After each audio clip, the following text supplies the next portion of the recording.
I kind of fell behind a little bit. It's been a while since I've even looked for any Tesla podcasts of any kind, and I've noticed that there's several now. There's Tesla Tidbits, Tesla Daily, the Tesla Show, of course, Ride the Lightning, which is my go-to podcast, Talking Tesla, Plug Your Ride, Future Speak, My Tesla Podcast, and Tesla Welt. Now, I've only checked out about 4 of these well, actually 5 of them. No, I'm sorry. I've checked out 6 of them.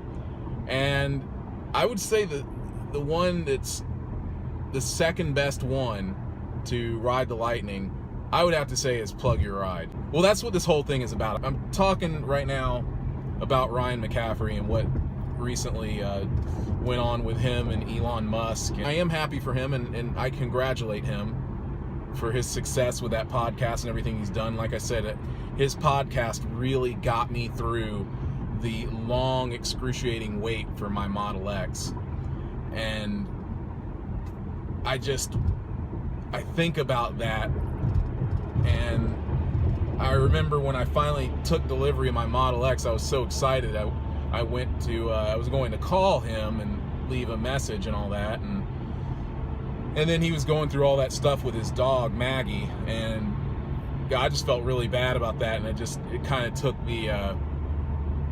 the excitement away from me. Even though if you've been watching my other videos, you would know that by the time I finally took delivery of my Model X, I wasn't as joyful. It wasn't a joyful occasion for me as you see for a lot of these other people. I was just like, just give me my key fob already and let me go, because I mean, it was just a nightmare of a wait and a lot of BS that went on with it.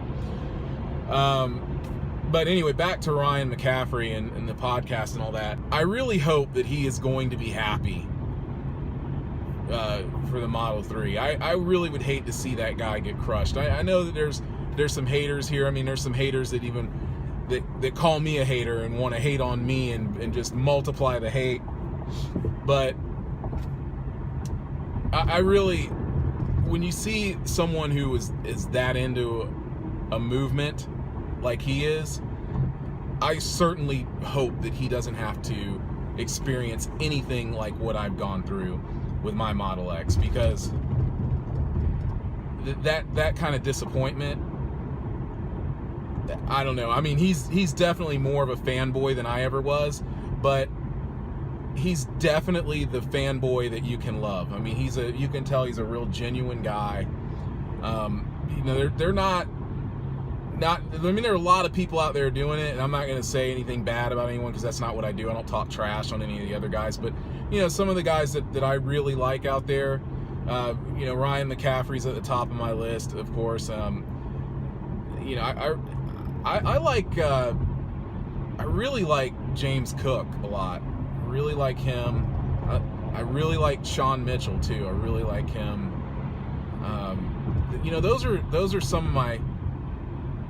Those are my favorite guys to watch with or listen to with all this stuff.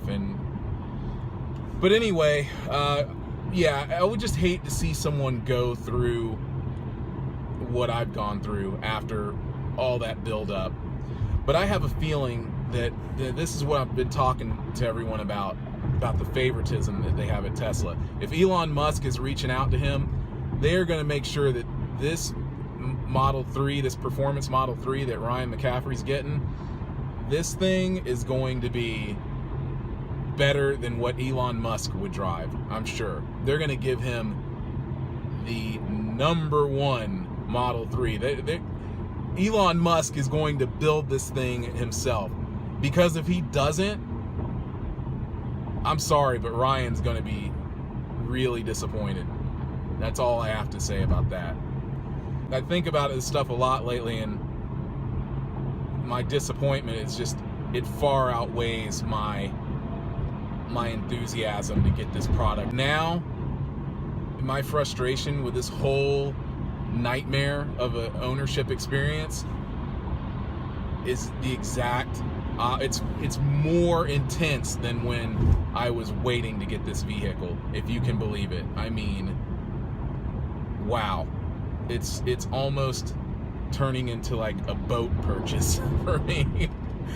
God, I hope that it's not that bad, but it's getting there. It's there, but I don't know what it's like to own a boat. So as far as the Ride the Lightning podcast, if you haven't listened to it, you should check it out. Like I said, I've been listening to him for a very long time, and those guys at Tesla, I know that Elon Musk has finally called him by name and all that, but they knew who he was a long time ago, because I talked to him about it. Not saying it, oh, I put in the word for Ryan McCaffrey and now Elon Musk is talking. It's nothing like that, but everyone over there at Tesla out here in Atlanta, they definitely knew of Ride the Lightning. So I am happy for his success. It couldn't be happening to a better person, really, and I firmly believe that.